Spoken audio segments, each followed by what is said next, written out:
Teman-teman, tahu nggak sih, gara-gara rapat minggu lalu, aku jadinya mikir keras soal tentang experiential learning. Bagaimana caranya bikin proses belajar itu jadi lebih seru, lebih nempel di otak, dan nggak cuma sekadar dengerin teori doang. Kayak kita belajar, tapi benar-benar merasakan dan mengalami sendiri gitu. Wah, menarik banget Titi. Emang konsepnya bagaimana sih? Soalnya aku juga kadang ngerasa kalau cuma dijelasin, ya lewat aja gitu di kepala. Tapi kalau kita praktek langsung, rasanya kok beda ya, lebih nyantol gitu. Nah, itu dia. Ternyata experiential learning atau gampangnya belajar lewat pengalaman. Kita nggak cuma dikasih tahu apa, tapi juga bagaimana dan mengapa lewat pengalaman langsung. Rasanya kayak bukan cuma diajarin berenang, tapi beneran nyebur ke kolam. Aku setuju banget tuh sama Nisa. Dulu waktu kuliah, mata kuliah yang banyak praktikumnya malah paling aku inget.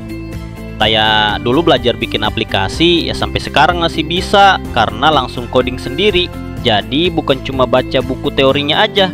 Tapi kalau experiential learning ini apakah cuma buat mata pelajaran teknis aja ya? Justru itu serunya. Experiential learning itu bisa kita terapkan di berbagai bidang loh.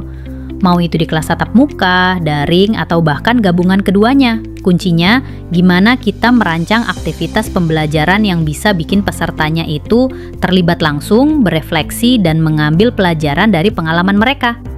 Jadi kayak kalau kita mau bikin pelatihan, kita bisa merancang sesuatu yang bikin pesertanya benar-benar ngalamin langsung ya, nggak cuma dengerin ceramah aja.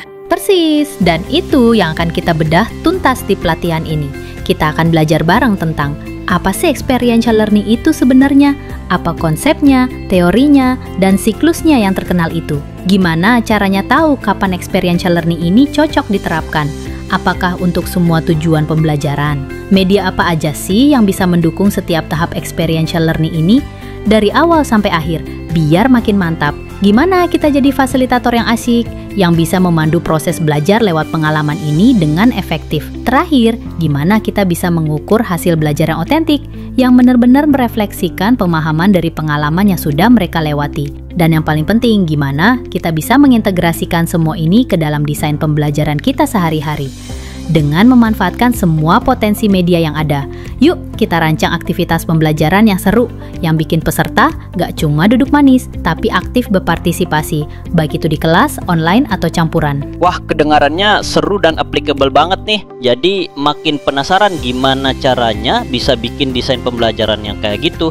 Aku juga. Pasti nanti kita jadi punya toolkit baru buat bikin pembelajaran yang lebih efektif dan berkesan.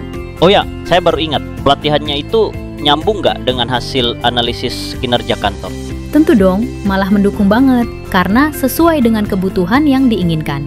Kalau tentang ragam jenis digital learning asset gimana? Namanya juga experiential learning, tentunya digital learning asset sesuai kebutuhan belajar juga.